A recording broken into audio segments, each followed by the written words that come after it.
নবারণ পুরাতন বাজার থেকে এই বামে ভিতরে একটা রাস্তা আছে, এটা হচ্ছে পায়সা চাঁদপুর রোড।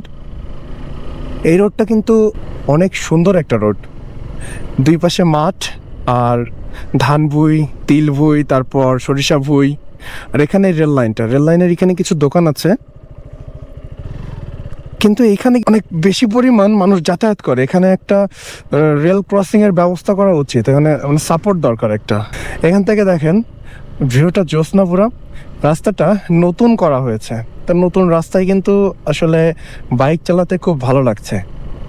দেখেন সুন্দর না, প্রকৃতির এসব নীরব সৌন্দর্য দেখতে আসলেই ভালো লাগে। প্রকৃতি নিজের অজান্তেই এত সুন্দর সুন্দর জায়গা তারা তৈরি করে ফেলে আমাদের জন্য, মানে সব কিছুই তো আশরাফুল মাখলুকাতের জন্য, মানুষের জন্য। সৃষ্টির শুরু থেকে আমাদের সৃষ্টি করছে, আর এই সৌন্দর্য, এই সব কিছু সৃষ্টি শুধুমাত্র আমাদের জন্য। এই সোজা চলে গেলে আমি একটা বাইশা বাজারের ভিডিও দিয়েছিলাম। হ্যাঁ, বাইশা বাজারের ওই ভিডিওটা সবাই পছন্দ করছিল। এখান থেকে শিওরদা বাজার কিন্তু মাত্র 6 কিলোমিটার।